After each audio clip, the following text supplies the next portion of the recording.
Lead generation online is pretty tough these days. Competition is stronger than ever, AI tools have been decimating organic search traffic, and marketing teams' to-do lists are longer than ever. A lot of the businesses that come to Exposure Ninja for help are having to lean harder than they would like on paid ads for their leads. Now don't get me wrong, paid ads, PPC, can work really well, but the costs are going pretty wild. Google search revenue is up another 17% year on year because advertisers are having to give Google more money for that traffic.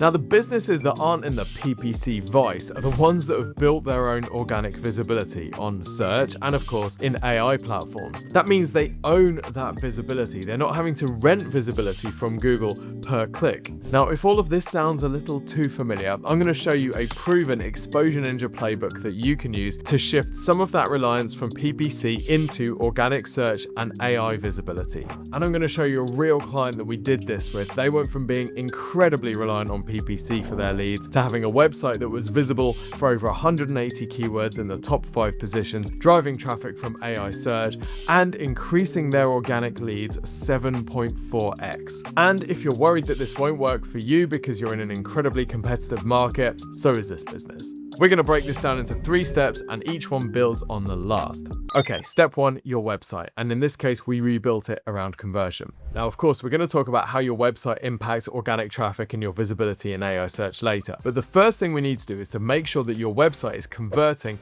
visitors into leads. Now, you've probably heard about the importance of things like having prominent calls to action on your website so that people know what to do next. But actually, we often notice a bigger issue, that the website isn't talking the language of the customers that it's trying to attract. And this is a more common problem than you'd think, not just for SMEs, but also for some very large businesses. So let's look at an example. So this is Value Capital Funding, or actually this is their old website. Now, they're a family-run business that helps small companies in the US restructure their debt. These businesses are often struggling with their debt, particularly a type of debt called MCA, or Merchant Cash Advance Debt. So Value Capital Funding came to us with this website, which on the surface actually does a lot of things right from a conversion perspective.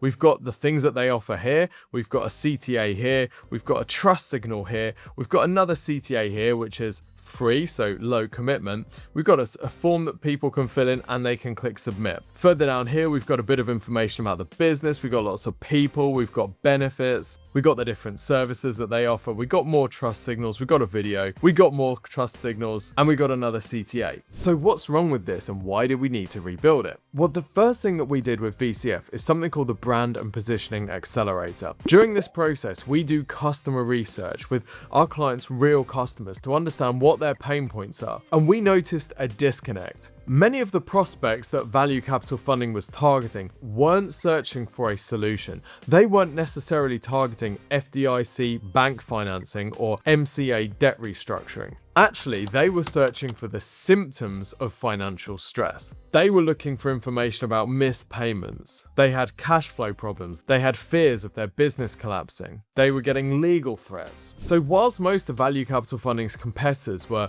sort of focusing on the most competitive debt restructuring phrases, we realized that yes, we wanted visibility for those phrases, but we could also skip all of that and instead go and meet the customers where they're at by talking about their symptoms. But this customer research also identified a major emotional barrier to action. See, even if somebody landed on this page and wanted help with this, we found out that if one of their potential customers came on this page and identified that they needed help with these things, they often wouldn't act because they were in denial or they were too ashamed to ask for help. When something like this comes up in this customer research, it's incredibly important not to ignore it, because it doesn't matter if you do everything technically correct. If your audience is facing a blocker like this, unless you remove it, they just simply won't be able to take the next step. In this case, if we didn't get over the denial and shame, nothing else that we did mattered. The website still wasn't going to convert as effectively. Now, your business might not be trying to overcome denial and shame, that's fairly extreme, but there's often something else going on in your prospects' minds that you do need to overcome. Let's say, for example, that you're selling a high-ticket product product. Your customers might have been on an extensive research journey, and that final step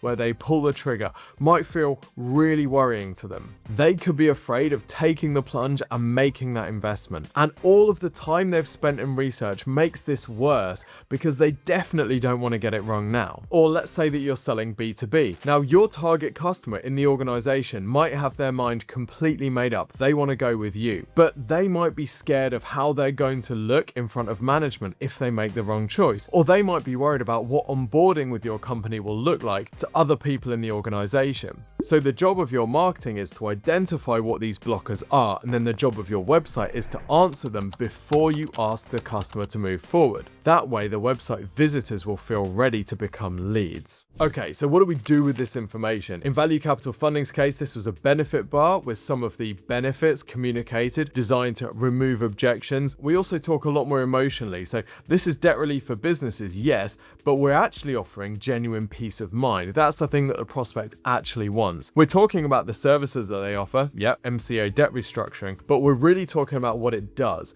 If it's keeping you up at night, don't worry, you're not alone. It's a tale as old as time to talk about the benefits rather than just the features. But unless you do this customer research up front, you often don't really know what the benefits are, or the benefits that the company thinks it's offering are not quite what the customers are after. Now, you'll also notice that on the old version of the website, we had this get a free estimate form. Now, conversion rate optimization principles would say, great, that's one step. The customer only has to fill in one form and they can click to become a lead. Anytime we remove barriers like that, we get a higher conversion rate. Yes, but if your customers aren't ready to take that action, then asking them to go all the way on the first date can be a bit of a turnoff. What we've got instead here is an MCA debt restructuring calculator. That makes it much lower commitment. And notice the wording here. Just pop in a few details to see how we can help lighten the load. This is very reassuring language designed to work with someone who's trying to overcome that denial and that fear. Then we go through to a multi-step calculator. This allows them to become more comfortable with the process before we ask them for their contact details. All of this is designed to soften the process and ease them in a bit more slowly. So what happened with these website changes? Well, conversions went from 53 a month to 393 a month. That's a 640% increase. So key takeaways before we move on. Your website's only going to generate leads if yes, it's visible, but it's also talking the same language as your customer and removing any objections that prevent them from moving forward. Now, if you want to help with this, we have something called the Branding and Positioning Accelerator. Just head over to our website, exposureninja.com, and get in contact and we can help you. We will talk to your customers, we will go and do research about what else is going on in your market,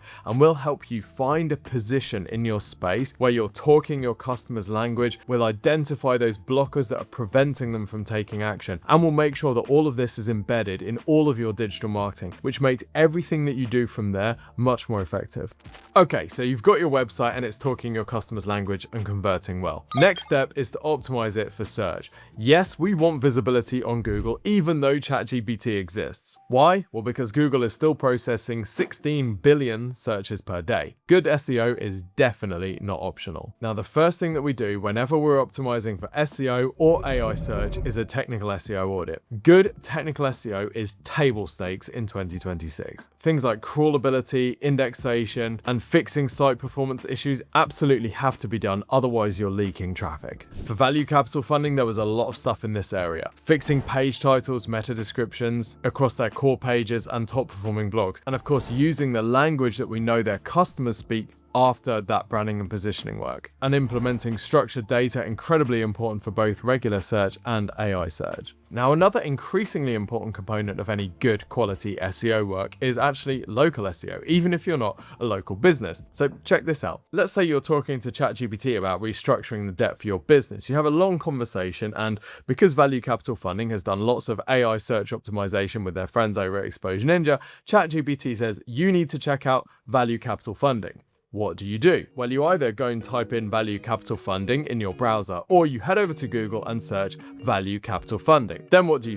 You see this. Value Capital Funding's website, and their Google business profile. This needs to be great, whether or not you're targeting local visibility. This is where people see your reviews and your reputation. They find out a bit more information about what it is that you do. They can see your other profiles, and they can see posts that you've made. Of course, we also optimize the website's content. We've got these amazing industry pages. So in Value Capital Funding's case, they have identified certain industries that their clients fit into, which make them higher value. So there are separate industry pages targeting each of these. We optimize the content on these pages to make sure they've got a good chance of ranking for industry-specific terms. And of course, we made sure that all of the content on the pages was targeted to these industries. Our goal is, of course, when somebody from the food service industry lands on this page, they go, "Oh, this is for me." We also did things like improve their internal linking structure, adding FAQ sections, and working in CTAs that really resonated with where their audience is actually at. The next step on the SEO ladder is, of course, content. Content is easier to produce than ever thanks to AI, and many businesses are experimenting with ChatGPT and Claude to create content for their websites. What they'll do is point their new AI slop cannon at their blog and press fire, hoping for the best. What this can lead to is a huge number of posts with very generic information, all overlapping each other with no clear strategy behind them. Even if a business isn't using AI to generate its blog content, if they've been running their website for a long time and posting lots of information, this same thing can happen. And that was the case with Value Capital Funding. We audited 268 prior blog posts and found a lot of overlap between them. This was diluting their topical authority. We consolidated all of this into 4 pillars. Then we rewrote and expanded some of the best content in each of these pillars around the real problem-aware search behaviors that we'd learned about from the customer research. For example, stuff like this: what happens if you don't pay a debt consolidation loan? This is somebody who's asking this topic. We've got an answer here by someone who is very well experienced in this industry. It's a good quality answer with the right internal linking. And of course, there is a CTA with the next step. So what happened? Well, total organic sessions, i.e. the amount of visits coming from organic search, doubled. Traffic to the blog section of the website actually more than doubled. But conversions from their blog increased 10x, because the content was now actually resonating with their target audience. Keywords ranking in the top 5 grew from 130 to 187, and their total website traffic increased 4.7x. But we weren't done there, of course, because whilst Google is still a major player and those 16 billion searches per day are definitely worth getting in front of, we all know that our search behavior is changing, and more people are talking to chat tools like Claude, ChatGPT, and Gemini about their problems than ever before. And they're not just talking about personal stuff. Whatever you are selling, the likelihood is people are having conversations about that on ChatGPT right now. In fact, this study from Forrester found as far back as January 2026 that 94% of B2B buyers used AI in their buying process, and twice as many buyers named generative AI or conversational search as more meaningful or important than any other source. G2 found that 51% of B2B software buyers were starting their research with AI search, and 69% indicated that they'd bought some different software than what they were initially planning to because AI told them to. So the point here is, it doesn't matter what you're selling, AI search is a part of your customers' decision making. So you need to be in those conversations. How did this work for Value Capital Funding? Well, the first thing we did, as always, is benchmark their visibility against competitors. We want to know how often Value Capital Funding is showing up against their competitors. Once we've benchmarked it, we can then improve it over time. How did we do that? Well, a lot of this was about the content that we produced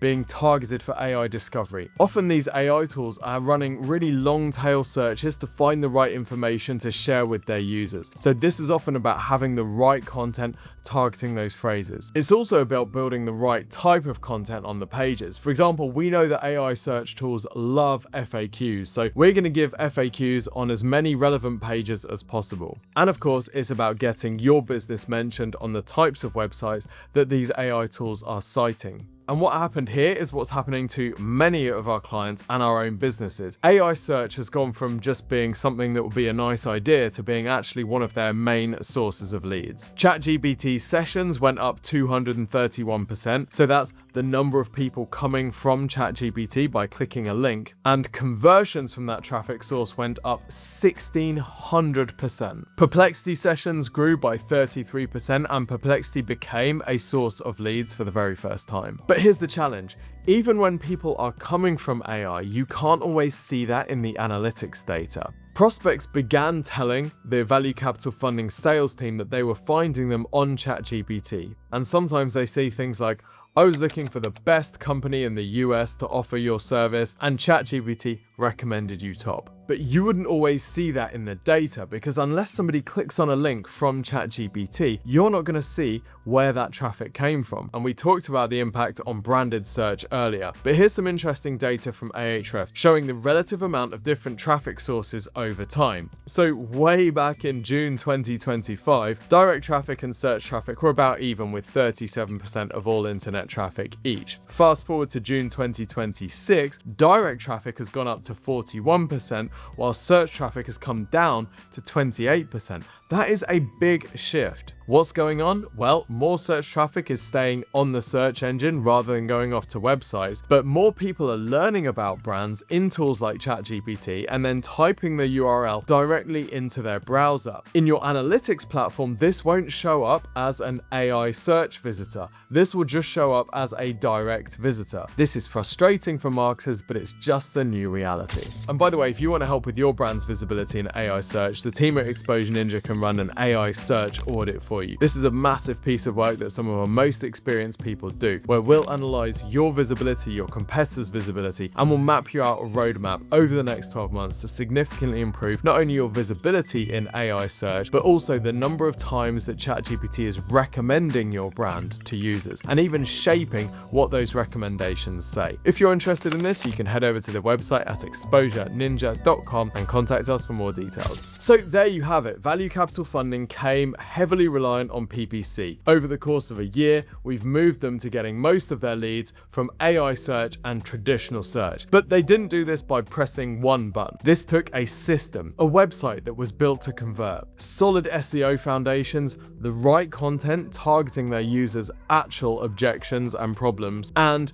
market-leading visibility in the AI search tools that they're using to learn about these solutions. If you want help with your digital marketing and you want the team at Exposure Ninja to do a similar thing for your business, you can request a free digital marketing review. Just head over to exposureninja.com/review. Not everybody is eligible for this, so you do need to apply, but it's one of the most useful things you can get for your business. So head over to exposureninja.com/review. Now, the stuff we're talking about here works for even massive multi-billion-dollar brands. Check out this video where we helped a $10 billion global brand reverse its traffic decline.